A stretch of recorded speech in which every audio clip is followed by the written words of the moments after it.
Rencontre avec Pascal Bonitzer autour de son 9e long-métrage intitulé Le tableau volé. Alors, Pascal Bonitzer, vous avez été critique au Cahier du cinéma, vous êtes scénariste. Qu'est-ce qui vous a conduit? C'est souvent une question intéressante de savoir comment un film naît, sur quelle idée vous avez commencé à écrire le scénario. En fait, le film est parti non pas d'une idée à moi, il est parti d'une sorte de commande de mon producteur, de Saïd Ben Saïd, donc SBS Productions, avec qui je travaille depuis longtemps, qui m'a proposé de faire un film se passant dans le monde des ventes aux enchères, et dont le héros serait un commissaire-priseur, un monde que je connaissais pas du tout. Il m'était arrivé d'aller à Drôme, mais enfin, les ventes aux enchères, je suis pas du tout familier. Et donc, j'ai accepté le principe, j'ai accepté le défi, comme ça, et je suis parti d'une enquête, d'une vingtaine d'interviews que Saïd a commandé à Liana Lolic, qui est ma collaboratrice sur ce film. Donc de galeristes, de commissaires-priseurs, de spécialistes d'art moderne dans des maisons de vente, ou d'art ancien, ou d'antiquaires, de gens de ce monde-là. Par ailleurs, j'en connaissais certains personnellement aussi. Et à partir de là, j'ai extrait en fait une histoire parmi toutes celles qui ont été racontées, une histoire qui m'a particulièrement intéressé, qui est l'histoire dont je me suis servi pour créer la fiction de ce film. Puisqu'en fait, ça n'est d'après une histoire vraie, comme on dit, mais c'est tout de même une fiction. C'est donc un tableau volé qui ressurgit, qui est retrouvé, qui revient en lumière, un tableau d'Egon Schiele, voilà, qui est retrouvé dans une famille très très très simple. Voilà, il était là depuis des décennies et c'est l'œil avisé d'un commissaire-priseur. Et puis voilà comment tout ce monde de l'art et aussi des marchands d'art, voilà, c'est le point de départ ensuite de l'intrigue.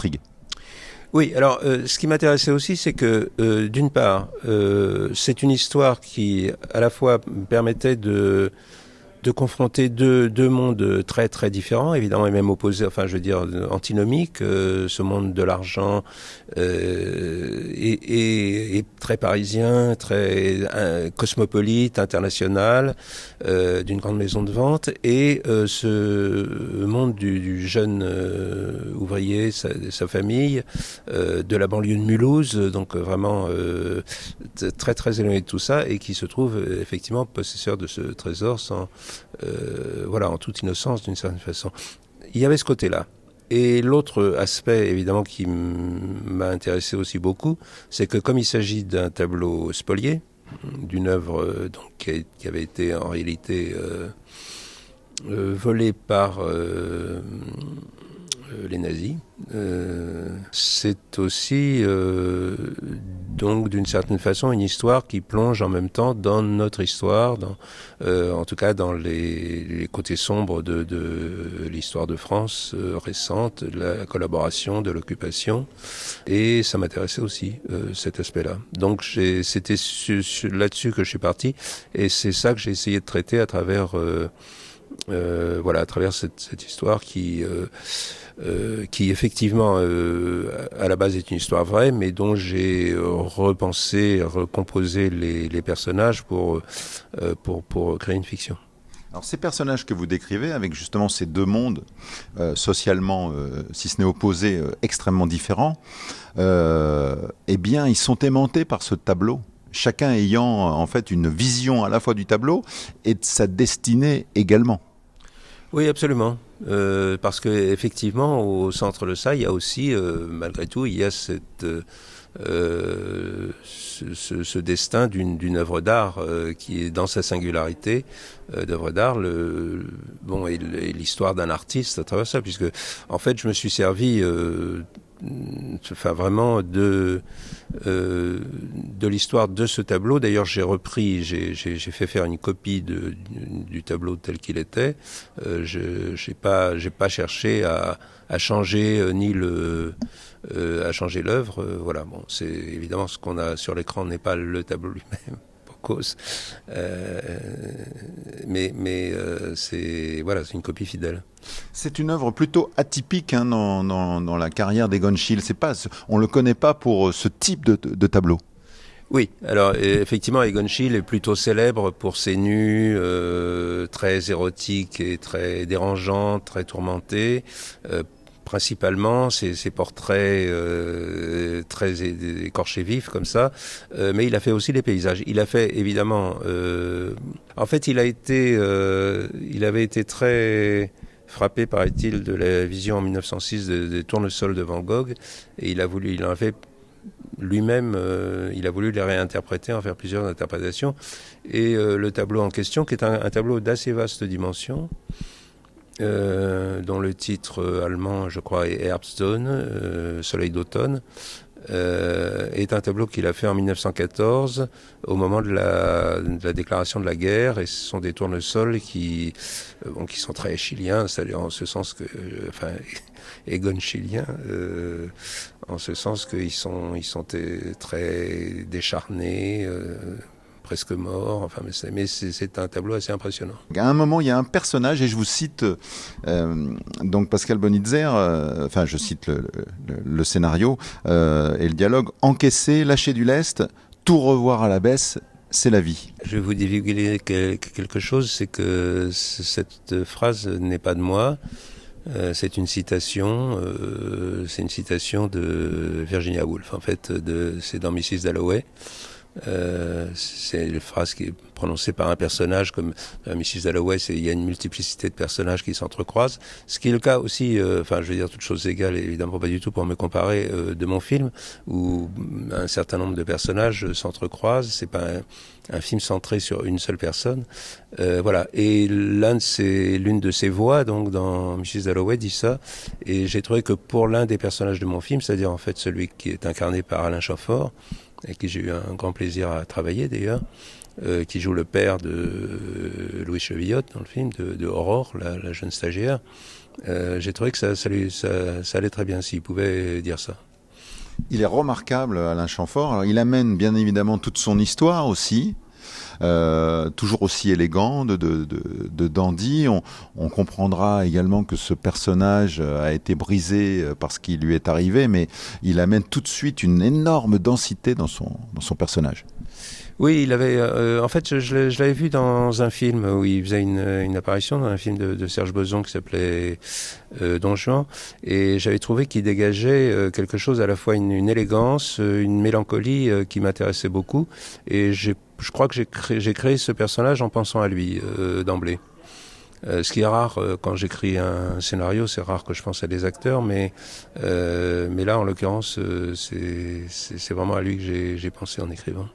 Puisque vous parlez un peu du casting avec Alain Chamfort, donc à ses côtés il y a Alex Lutz qui fait le personnage principal, il y a Nora Hamzaoui qui fait le rôle d'une avocate. Vous l'avez cité aussi, c'est une jeune actrice qu'on découvre, en tous les cas c'était le cas pour moi, qui est vraiment remarquable, c'est donc Louise Chevillotte. C'était des choix de départ, comment s'est passé justement la distribution? Alors, Louise Chevillotte, je l'avais vue dans plusieurs films. Elle a joué dans des films de Garrel. Elle est pas très connue, mais elle est connue dans la profession parce que c'est une excellente actrice. Et Alex Lutz, je l'admirais beaucoup, notamment pour ce film extraordinaire qui s'appelle Guy, dans lequel Fabuleux. Qu'il a écrit, réalisé et interprété d'une façon extraordinaire. Donc c'est quelqu'un qui a un énorme talent, un immense talent. Et Nora Hamzaoui, et Léa Drucker, j'ai pensé. Alors, elles aussi sont deux actrices auxquelles j'ai pensé dès l'écriture. En revanche, c'est pas le cas pour Alex ou pour Louise Chevillotte. J'ai mis du temps à me décider sur eux, mais j'en étais très heureux parce que ils ont évidemment un immense talent, et Alex s'est montré, il est rentré dans la peau du rôle d'une façon vraiment extraordinaire. Et alors il y a évidemment en plus le jeune Arkady Radev. Voilà, le jeune ouvrier, voilà, c'est dans sa famille que se trouve ce tableau. Voilà. Et Arkady Radev est un jeune acteur, 24 ans, que je connaissais pas du tout, que j'ai choisi sur essai. et qui s'est révélé un extraordinaire comédien. Ça a été vraiment un bonheur de travailler avec lui. Et c'est d'ailleurs ses deux partenaires, Ilyes Kadri et Mathieu Lucci, qui sont deux formidables comédiens aussi. Et le trio fonctionnait extraordinairement. Et aussi leur mère, Laurence Scott, que je connaissais par ailleurs pour l'avoir déjà fait travailler et qui avait travaillé avec Rivette, que je connaissais donc depuis très longtemps. Alors vous dites que ce film, la construction de ce film est assez inhabituelle pour vous par rapport à vos précédents longs métrages et notamment à l'écriture de vos scénarios.